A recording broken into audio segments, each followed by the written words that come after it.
বিসমিল্লাহির রহমানির রহিম।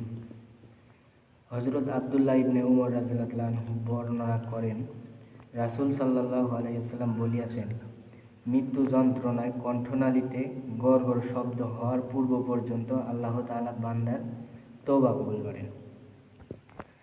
মৃত্যু যন্ত্রণা বুঝিস, মানে মৃত্যু যন্ত্রণা হওয়ার সময় তোর যখন মানুষ একটা মৃত্যুবরণ করবি তার আগে গোলার ভিতরে একটা গড়গড় শব্দ হয়ে যায়, তুমি বুঝতে পারবি যে আমি মরে যাবো। মানে আগে বলতে যে পূর্বে বলতে কি বোঝালো? আগে বলতে আগে মানে মৃত্যুর আগে তোর এটা আমি বুঝতে পারবি যে আমি তখন মরে যাবো।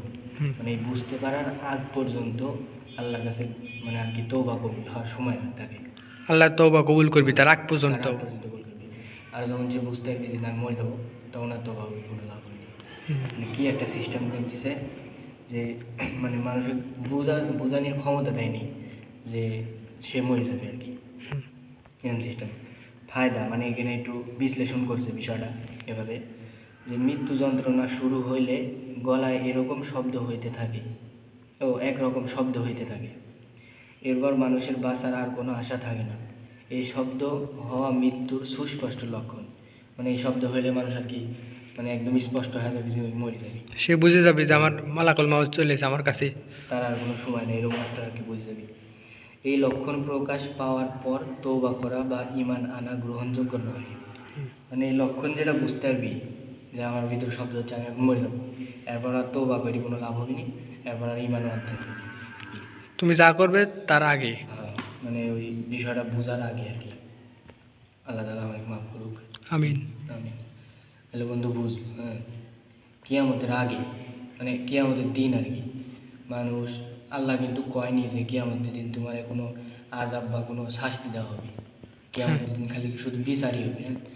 মানে বিচারের ওই দিনটা দেখেই মানুষ মানে এমনভাবে আল্লাহর কাছে চাবি যে আল্লাহ তুমি আমার এক জান্নাত কিংবা জাহান্নাম যে কোনো একটা দাও, আমরা মাথা পেতে নেবো আর কি। জাহান্নাম দিলেও আমরা খুশি, তবু দিনটা তুমি নিয়ে যাও। তুমি আমার এই দিনটা এই বিচারটা তুমি শেষ করো। তাহলে বুঝবো ওই জায়গায় আযাবের কথা হয় না, তাই মানুষের এত শাস্তি হবে, মানে এত কষ্ট হবে। তাহলে যখন জাহান্নামে দিবি ওখানে তো আযাবের কথা হয়েছে, কি অবস্থাটা হবে। আচ্ছা, আরেকটা হচ্ছে মানুষের জীবনে সর্বশ্রেষ্ঠ ভয়ঙ্কর দিন কি হাসরের ময়দান। এর উপর আর কোনো দিন নেই। আর দিনটা দেখি কত বড় হবে কারণ ধারণাও নেই কি একটা অবস্থা হবে। আর আমরা কি হয়ে যাচ্ছি,